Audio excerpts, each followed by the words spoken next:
Baik teman-teman, kita lanjut di pembahasan yang ke-9. Yang mana di sini kita akan membahas mengenai model studi Al-Qur'an.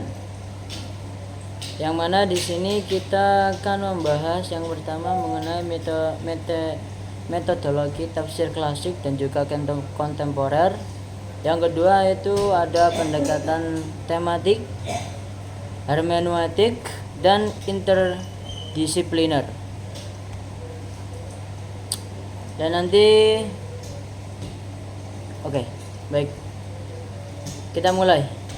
Jadi pembahasan pertama yaitu mengenai metodologi tafsir klasik dan kontemporer.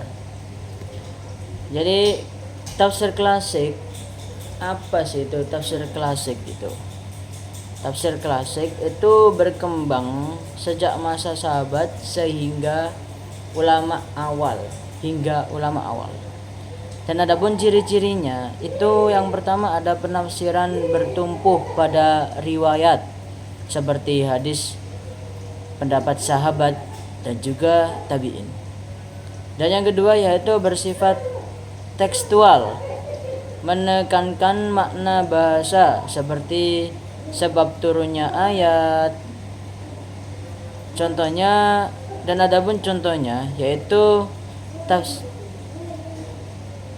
dan adapun contoh bentuknya itu terdapat di kitab tafsir Bi'al-Matsur dan tafsir Bi'al-Ra'yi.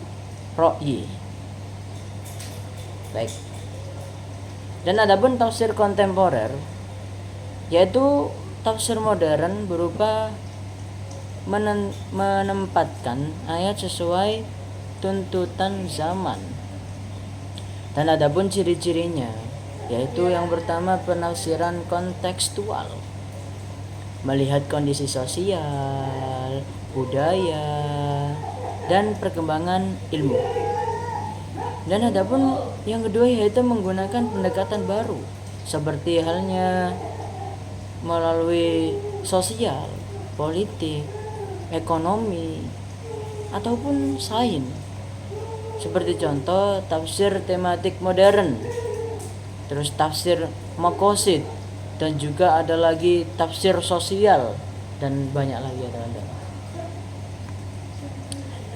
Dan kita lanjut pembahasan kedua yaitu mengenai pendekatan tematik, hermeneutik, dan interdisipliner.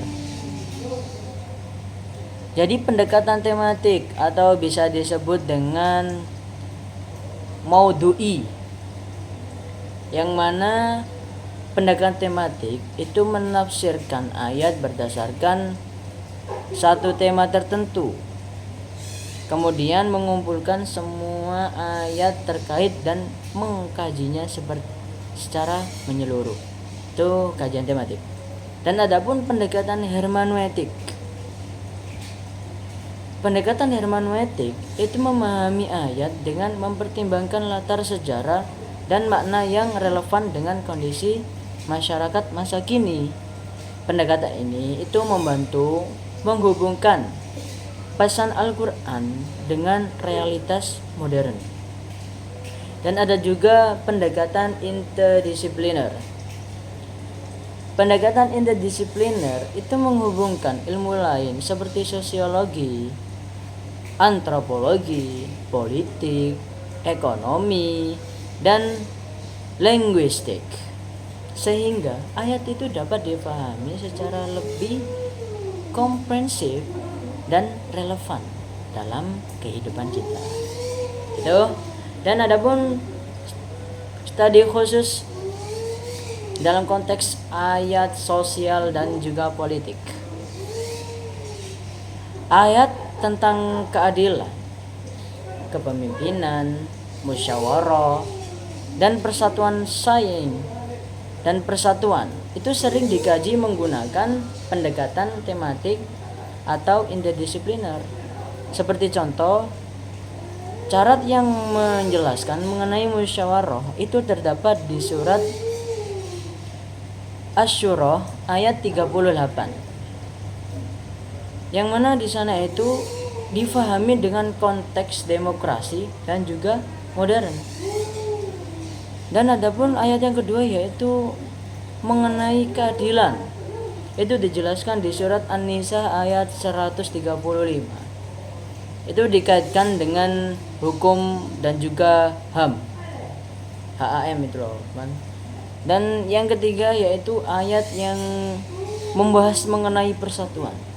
Itu dijelaskan di surat Al-Imran ayat 103 yang ditetapkan untuk membangun keutuhan sosial. Jadi pendekatan ini itu menjadikan ayat tidak hanya difahami secara teks, akan tetapi juga sebagai pedoman dalam membangun masyarakat yang adil dan berperadaban. Gitu ya teman. Jadi pada kesimpulannya, model studi Al-Quran berkembang dari tafsir klasik yang berfokus pada riwayat menuju tafsir kontemporer yang lebih memperhatikan konteks. Pendekatan tematik, hermeneutik, interdisipliner itu menjadikan pemahaman terhadap Al-Quran lebih luas dan relevan. Melalui metode ini, ayat-ayat sosial, politik dapat diterapkan untuk menjawab berbagai persoalan kehidupan modern secara lebih tepat dan juga aplikatif. Baik, segitu saja dari saya. Apabila ada tutur kata yang kurang memahamkan, mohon maaf yang sebesar-besarnya. Wabillahi taufiq wal hidayah waridho wal inayah. Assalamualaikum warahmatullahi wabarakatuh.